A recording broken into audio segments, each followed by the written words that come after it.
Their border went toward the west into Merilah, went to Abasheth, and extended along the brook that is east of Jokneam.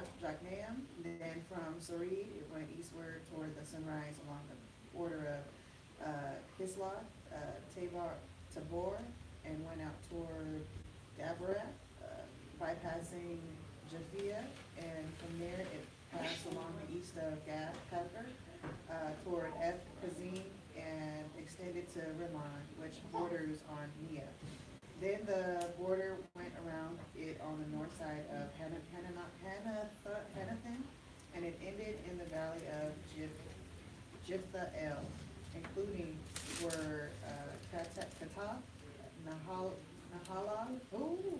Shimron, Idalah, and Bethlehem. 12 cities with their villages. This was the inheritance of the children of Zebulun, according to their families, these cities with their villages. Okay, we're on 1917. So somebody read the territory of Issachar, verse 17 through 23. And the fourth lot came out to Issachar for the children of Issachar according to their families. And their border was toward Jezreel, and Shesuloth, and Shunim, and Haphraim, and Shion, and Anaharath, and Rabith, and Kishon, and Abez, and Remeth, and Enagnim, and Enhaddah, and Beth Pazez. And the coast reacheth to Tabor, and Shahazimah, and Beth Shemesh, and the outgoings of their border were at Jordan 16 cities with their villages. And this is the inheritance of the tribe of the children of Issachar, according to their families, the cities and their villages. You want to do Asher too? Mm-hmm. And the fifth lot came out for the tribe of the children of Asher, according to their families. And their border was Helkath, and Halai, and Beten, and Akshaph, and Alamelech, and Amad, and Mishael, and reacheth to Carmel eastward to Shihor-Libnath, and turned toward the sun rising to Beth Dagon, and reaches to Zebulun and to the valley of Jiphthael, and toward the north of Beth Mek and Neiel, and goeth out to Chabul on the left hand, and Hebron, and Rehob, and Haman, and Kanath, even unto the great Zidon. And then the coast turned to Ramah, and to the strong city of Tyre, and to the coast turned to Hosah, and the outgoings thereof at the sea, from the coast to Akshib, and Umah, also in Aphek, and Rehob, 22 cities with their villages. This is the inheritance of the tribe of the children of Asher, according to their families, these cities with their villages. Thank you. Okay, I'll finish this up. So we're in verse 32, territory of Naphtali. The sixth lot fell to the sons of Naphtali, according to their families. And their border was from Heleph and the oak of Zananim, and Adami, Nekeb, and Jabneel, as far as Lakum, and it ended at the Jordan. Then the border turned westward to Asnah Tabor, and proceeded from the Hukok, and it reached to Zebulun on the south, and touched Asher on the west, and to Judah at the Jordan toward the east. And the fortified cities were Zedem, Zer, Hamath, Rakath, and Chinnereth, and Adamah, and Ramah, and Hazor, and Kadesh, and Edrei, and in Hazor, and Huron, and Migdal El, Horem, and Beth Anah, and Beth Shemesh, 19 cities with their villages. This was the inheritance of the tribe of the sons of Naphtali, according to their families, the cities with their villages. Territory of Dan, verse 40. The seventh lot fell on the tribe of the sons of Dan, according to their families, and the territory of their inheritance was Zorah, Eshtoel, and Irshemesh, and Shalabib, and Aijalon, and Ithlah, and Elon, and Timnah, and Ekron, and Eltikeh, and Gibbethon, and Baalath, and Jehud, and Ben Berak, and Gath Rimmon, and Me Jarkon, and Rakon, and the territory over against Jaffa. And the territory of the sons of Dan proceeded beyond them, for the sons of Dan went up and fought with Leshem and captured it. Then they struck it with the edge of the sword and possessed it and settled in it. And they called Leshem Dan after the name of Dan their father. This was the inheritance of the tribe of the sons of Dan according to their families. These cities and their villages, when they finished apportioning the land for inheritance by its borders, the sons of Israel gave an inheritance in the midst of Yahoshua the son of Nun. In accordance with the command of Yahuwah, they gave him the city for which he asked, Timnath Serah, in the hill city of Ephraim. So he built the city and settled in it. These are in the inheritances which Eleazar the priest and Joshua the son of Nun and the heads of the households of the tribes of the sons of Israel distributed by lot in Shiloh before Yahuwah at the doorway of the tent of meeting. So they finished dividing the land. Amen. Okay. So Yahweh, we just want to thank you today for opening us up in the Word. We ask that you would illuminate our hearts and our minds, that you would bring the things that are popping out to me, reveal them to the women the way that you would have them to understand it, and we bless you and thank you. Amen.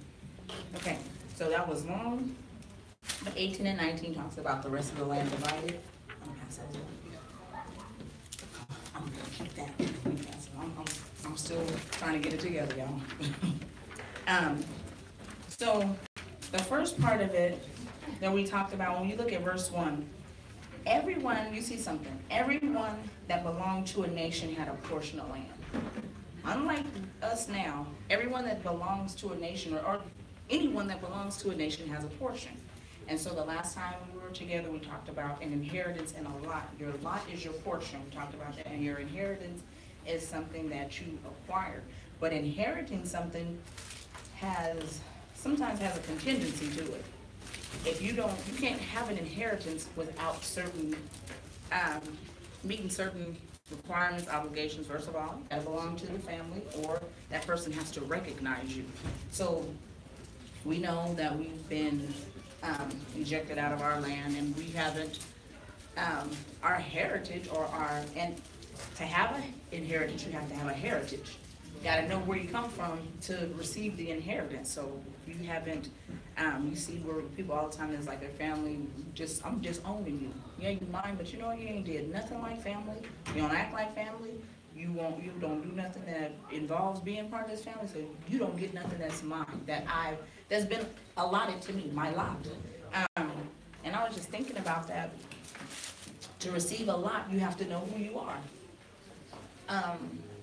Everyone has a lot or something that is theirs in life, but they don't understand what it is, and a lot of it comes from not understanding who, what, where, and why. And that's been something I've just been dealing with for in the past month, and for a long time you kind of figure out why. Well, my lot is I'm the oldest child, and a lot of times it has been grievous. You know, it's like I get the whoopings for everybody. You know, I catch the whoopings because, you know why? I know what I'm supposed to do. I know what I'm supposed to do. If nobody else knows what's supposed to be done, I know. I've been told, you know how to clean up. You know how to do this. You know how to cook this. You know what time you get out of school. You know what needs to be done before I get home, and you don't do it. If you don't make them do it, you get in a whooping.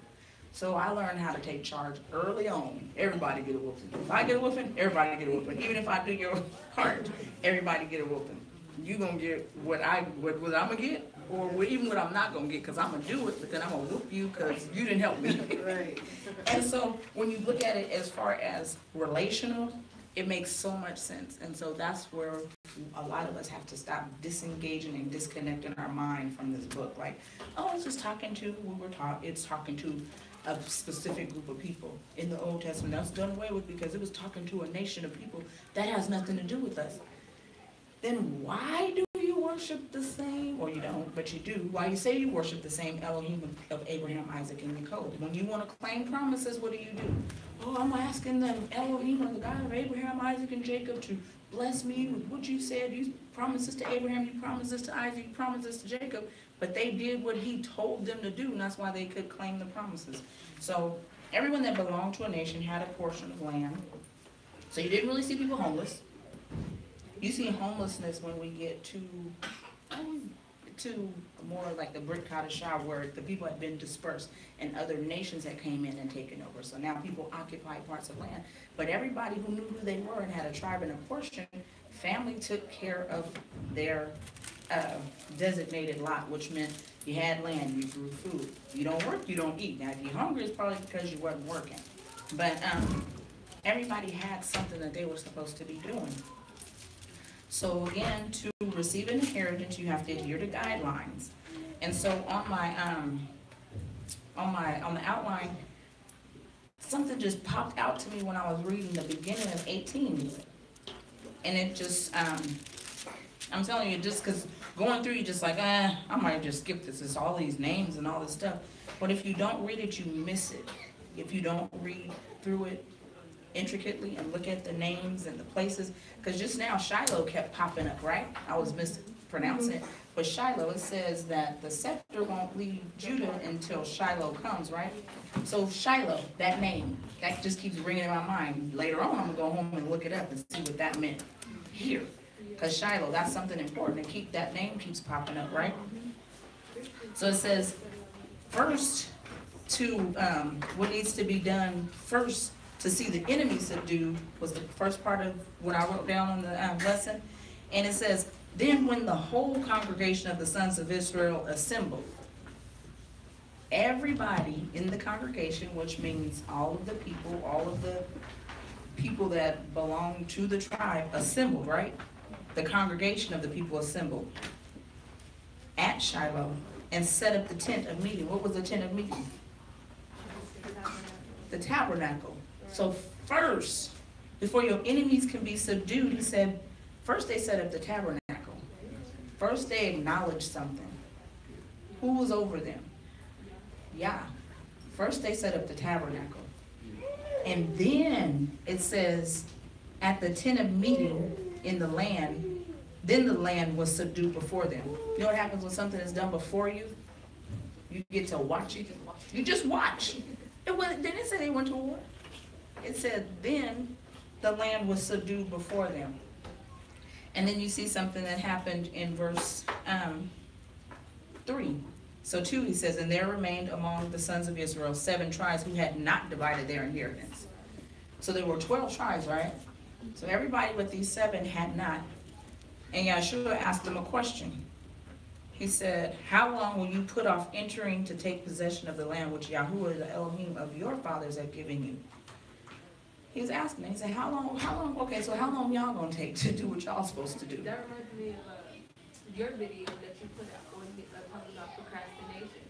Procrastination. And where you sometimes will end up watching Somebody else do and obtain something that was really for you because you sitting back and you waiting on somebody else to do it. Okay, if you wait for me to do it, guess what? I'm gonna do it, and guess who gets the glory?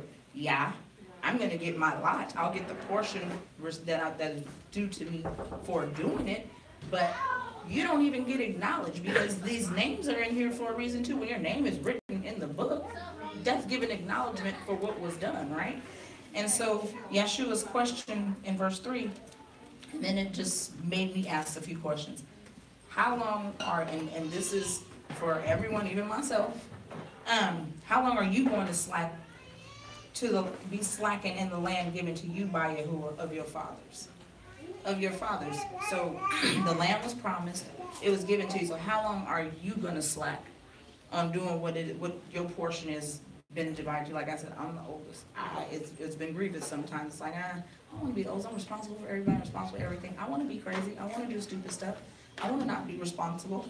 Like, again, I want to do the red stuff for my friends. But I can't because I'm given a lot, and that's my lot in life. I cannot do it and miss out on the inheritance or the heritage or the blessing of being the one to go before the ones that have been, entrusted to me. And it's not a shock, it's not a surprise, you know what's at stake. You know what's at stake, you really do, and that is where we have to really be circumspect and really pay attention to. It's a lot of noise, a lot of distractions, a lot of different things, but we know what it is we've been called to do. And we know what our portion is. We can pretend like we don't know, and it's easy to do that, to pretend like we don't know what's supposed to be done. Sometimes won't nothing get done unless you do it. And that's how it is. And so he's like, okay, what y'all gonna do? Y'all just gonna let the land sit here, y'all gonna sit here. B, it says, where do you see yourself being slack about obeying Yah? And that's just self-examination again. Where do you see yourself being slack? Because I know a lot of times I stand up here and I facilitate and I throw out a lot of stuff, but we all need to ask questions of ourselves too. Where do you see yourself being slack? What have you been called to do? What are you hesitant to do? Yeah, it looks big or this bigger than you. Most of the times, things that you've been called to do are bigger than you, especially if it's a Yah-sized task. It's impossible looking, because we're not supposed to be looking with our physical eyes. But we saw what happened. It says, when the congregation of the sons of Israel assembled, so you assemble yourself, you bring yourself before in the tabernacle, and we have we are the temple, and our heart is the altar lots of times, and you have to lay some things on the altar and sacrifice and lay before Yah and wait and see what he's told you to do. And when he does it, when he tells you obey, it's a lot, but just walk. He says, what has he told you to do? That's another question in your own private time, you know. And then a lot of people might say, well, how do I know what to do? Well, you might ask yourself that, but it's written. You have a whole manuscript on what to do. If there's a problem, there's usually a solution to the problem, and the solution is here. That's a lot of times how things get done. It's like, okay, the land was given to you. It's been subdued. How long is it going to take you to do what's already been done for you? It's right here. We have lots of witnesses. We're surrounded by a great cloud of witnesses and examples of what has been done, so you got to get in your word. I have wrote down some other things. So before, is that it? First Kabash, yep. It says,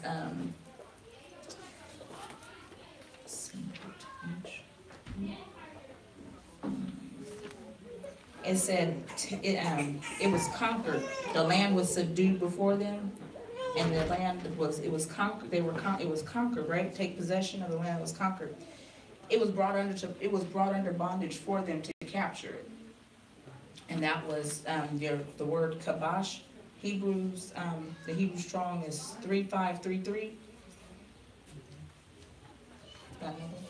Oh, and so they set up the tabernacle, and before them. So when I said that it was subdued before them, the word is in the face of before, and it's your Hebrew. It's in the Hebrew Strong's 6440. In the face of, or before, because of. It was done because of you. This was before you. I did this before you because it was because of you, because it was something that you did right, and so I'm going to do this for you.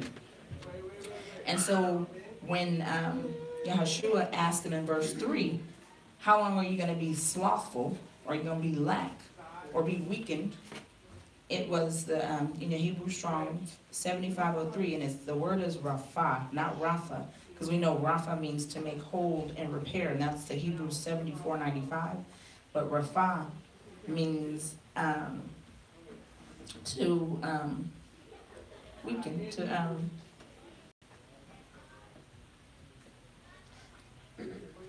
I wrote a bunch of notes, so anyway, Rapha, that was the word to, how long are you going to be weakened or be slack?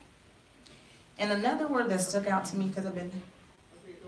It's like the tapestry. You know how like you have, because the word actually means to repair. Repair. So when you make a tapestry, you have to pull it Put tight together. so that the other pieces can then come together. So you're pretty much preventing everybody Everybody else from coming together. Thank you.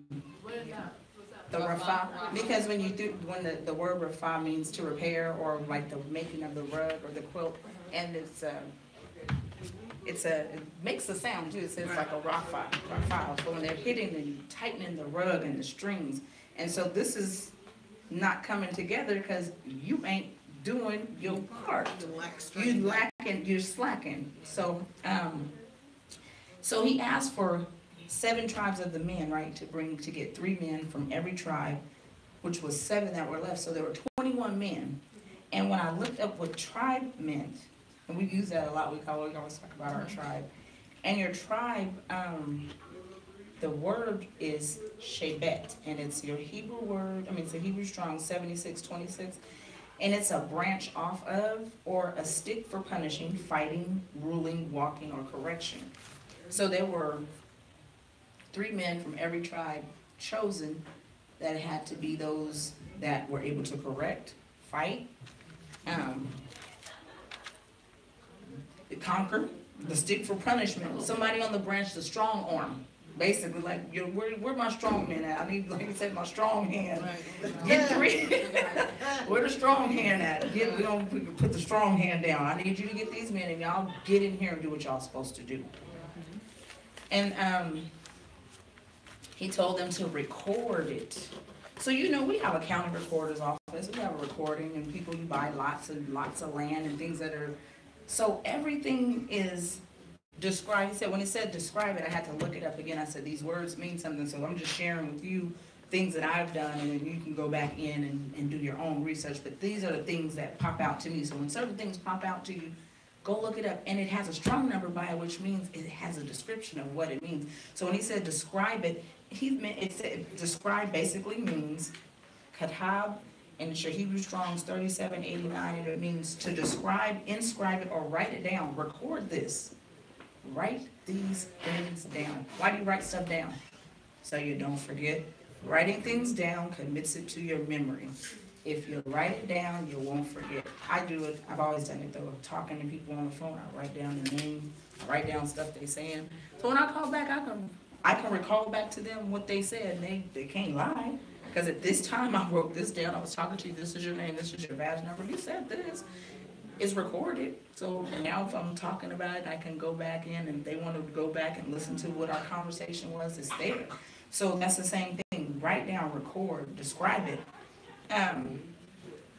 So it says recorded the land. They recorded the lands in 7 parts. So that's the thing too. You need to record things in your hearts and in your minds. Write it down.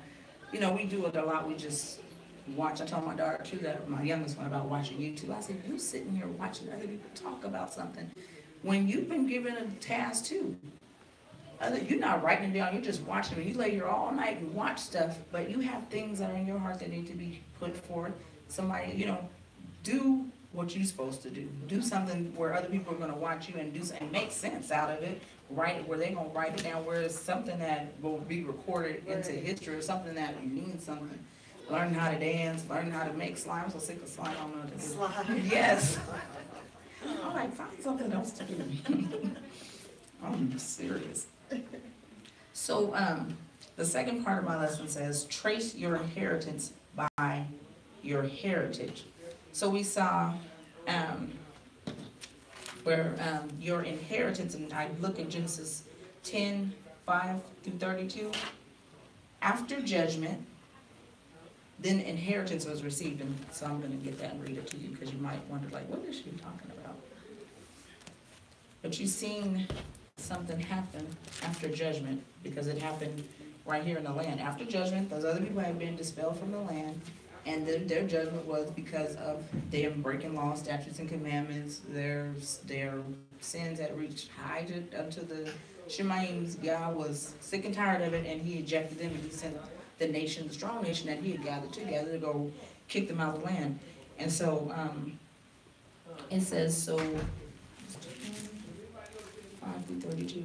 From the coastlands of the nation, these were separated lands, everyone according to their families. And this is after the flood. So 10:1 says, now these are the records of the generations of Shem, Ham, and Japheth, the sons of Noah, and the sons were born to them after the flood. So after the flood was what? Judgment. 40 days, 40 nights, it was judgment. After the flood, after the judgment, the land was divided. So these were the coastlands of the nations, and were separated by their land, everyone according to his language, according to their families, and according to its nations. And the sons of Ham were Cush, and Mizraim, and Put, and Canaan. And the sons of Cush were Sheba. And we just continue on. And there was something that really stuck out before me, because we said that the land was subdued and it was done before them after they had built the tabernacle. So something talked about Nimrod, and so it said, and Nimrod became the son of Cush, was the father named Nimrod, and he became one on earth that was a mighty hunter before Yahuwah. Therefore, it says, like Nimrod, a mighty hunter before Yahweh, or Elohim. And his kingdom was the beginning of the kingdom of Babel. When we talk about before Yah, he didn't wait for Yah to do anything for him. He did it before him in his face. And so when you do something in the face of, which is before, Panayum, P-A-N-U-M, it's your Hebrew Strong 6440, it's in the face of, like, as a witness. So he did it in Yah's face, like basically asking for you either do it as asking for approval or asking for judgment, or saying you don't care about what the judgment is going to be when you do it before his face. But Yah did it before us as judgment to the other nation. And he went before Yah not really caring about the judgment. And we know the city of Babel was his, is what he went and built. So we knew what he did. He didn't care nothing about Yah, and it's right here in your face. So after judgment, they were given an inheritance, and the occupancy, or the word is nekala, 5157. So it means occupancy or heirloom of a possession. So that is your heirloom or your occupancy of your possession, but it's after the judgment, or like usually the land is given to you after judgment has been recompensed. After someone passes on, you inherit that. You get an heirloom. You get something that you are given stewardship over. So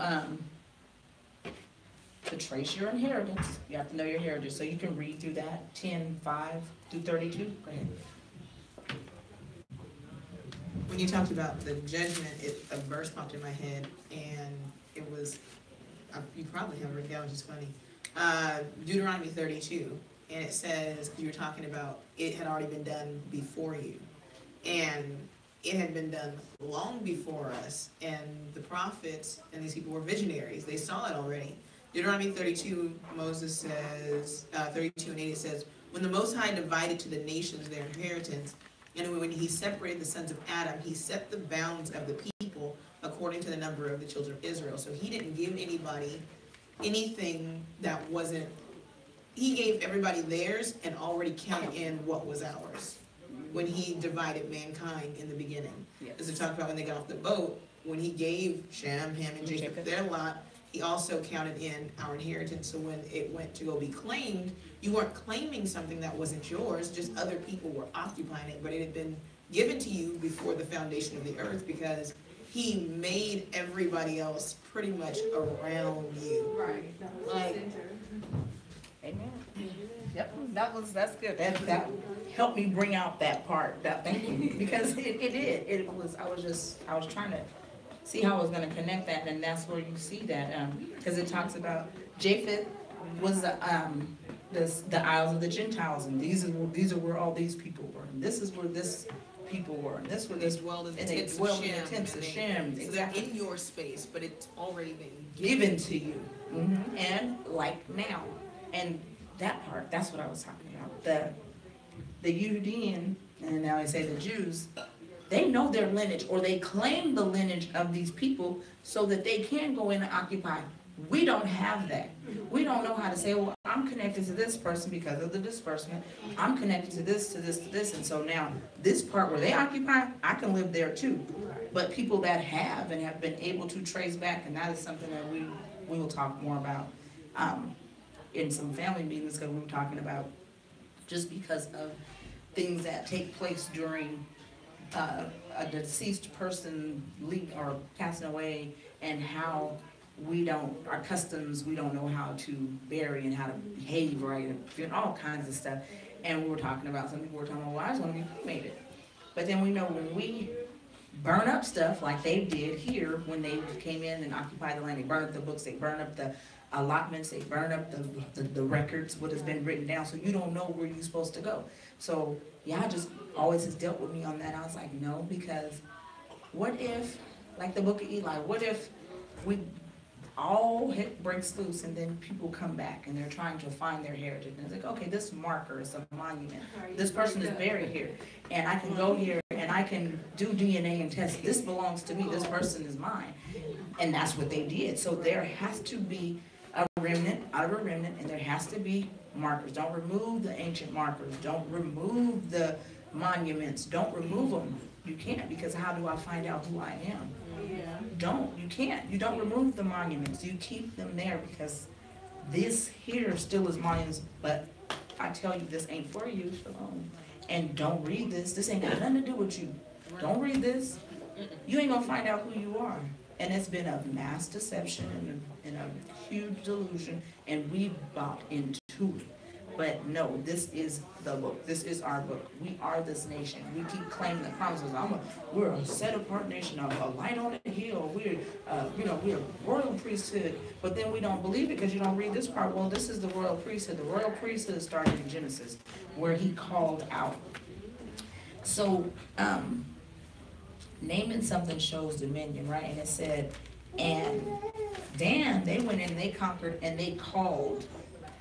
Yah, when he created, he called things into existence, and then he allowed Adam to name it. Name it, gave its function, and showed his dominion over it. But when Yah called it out, he made things exist.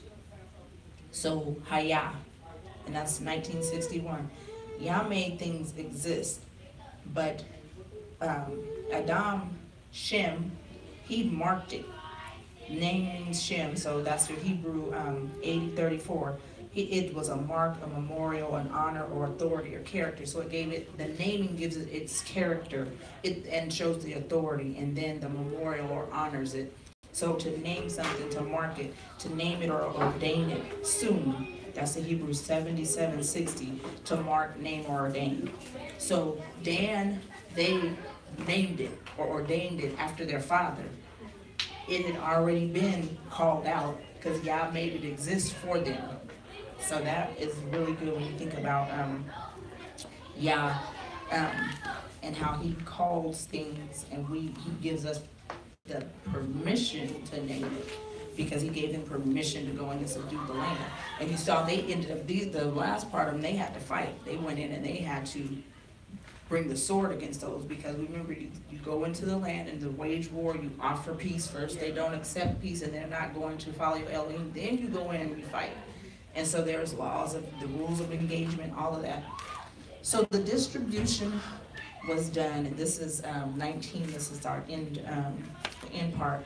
Distribution was done before Yah at the doorway of the tent. And again, it was done before him, because now I'm asking for your approval as to the lots and the portions that you told us that we can receive. And when you do it before him, again, you're asking for judgment, or you're asking for him to give permission. And all of these things were done before the tent, the meeting of the tabernacle at the tent door. And we know about what happens at the tent door. You come voluntarily to the door. Nobody makes you come, so you come voluntarily to the door, and you are willingly going to accept whatever he says is that's admissible or permissible by him.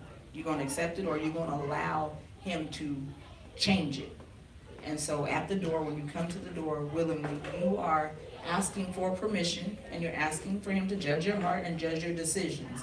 And so that's just another way of how we see things being done in the land.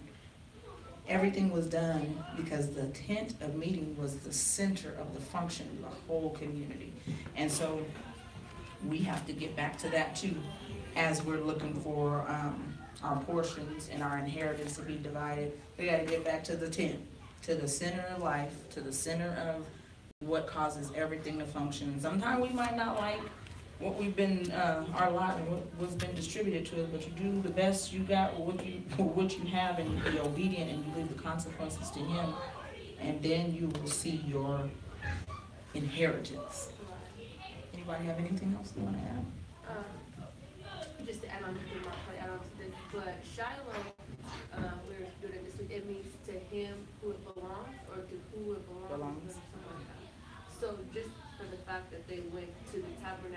to the tabernacle at Shiloh to, like, not receive their inheritance, but to kind of confirm that they're going to receive. See what So they belongs went to them. to where it belongs to get where they need. Hey, get what they that's need. good. They went to where it belongs to get what was promised to them. That's good. Anybody else? I know Dan was, I don't know how many people did, but if you go back, even now, some of those names are still the names of the other nations. And they took it a step further. It's funny because the land of Dan is still called Dan. And what the Europeans have done is when they go to a land, they change the name of it because it breaks the ownership. And so Dan went a step further, instead of just dwelling in the land, they changed the name and broke the ownership. David did the same thing. When he came into Jerusalem, it was land of Jebusites. It was called Jebus. And so he changed it to Jerusalem. So now forever, nobody even remembers that it was called Jebus unless you read scripture. You only know it as Jerusalem. The land of Dan is still known as the name of Dan. So when you break those ties to the former person or to the former land, to the former owner, to whoever tried to put their name there, then you break all lineage, so nobody even remembers who was there before. And like now, Right. look here, we're in America. And every time I travel, because I just got back from Pittsburgh, and when you travel, I always, and I told my baby, I was like, look, and she's like, what are you thinking about when you look? I said, I think about being a people dispersed and ejected from the land and being in a foreign land, and you see all these trees and you see the animals in the land, you don't know where you're going, and you're here occupying something and thinking, I'm trying to run and get back home, and you don't know which way to go, where to go. I said, can you imagine being in a land that you don't know? And then there were other occupants in the land, and can you imagine somebody coming over, seeing this land, seeing that it's good, and I'm gonna just take it, and I'm gonna name it, and we're gonna take it and name it, and that's what happened when you look at the names. And so it's just, when you start reading this book, it just, your mind really unlocks. And people say like, oh, you woke. Don't you want to wake up? Don't you want to really see? Don't you want to see what it is that has been done? And that's what happens when you start looking at this book. It starts becoming a parallel. Your life starts to align with it. It's like, man, the same thing is happening. These people kicked out of the land. They come in. They use this book. You know, when they come in to conquer, they done read this book. They use this book against you. But that's why I tell you it ain't for you, it ain't about you. And they use all the laws, that's why laws are written. Because if I do things according to the law, then it's permissible, right? So in the law, I can go into a land, okay, I can call y'all heathens, y'all don't speak the language, y'all don't worship my God. I kill y'all, make y'all slaves, and then we brand and we make corporations and we fortify cities and we build them up, and we do the same thing that the Most High did to the people who said, if y'all was heathens and y'all not doing what we do in our land, y'all don't worship our God, so we kill you and take your stuff. And you know, so that's what it's done. That's when I look at missions now. That's what I see when I went on my daughter's mission trip. That's what I saw. I was like, wow, they came in and colonized us, made us work they had workers of steel, they had workers of the leather, they had to make them show them where the water was, show them how to grow this, and then you worship our L's. Same thing. You don't worship our L's, you are our enemy. You are heathen. You ain't speaking our language. You don't want to learn our language. You a heathen. So that's what's being done now. So we have to really get back to this book. It's history. It's not about a supremacy or us trying to proclaim that we are better than we are. We're not better than we are. We are. Amen. The elementary school tell you that. Amen. Go to the soccer field.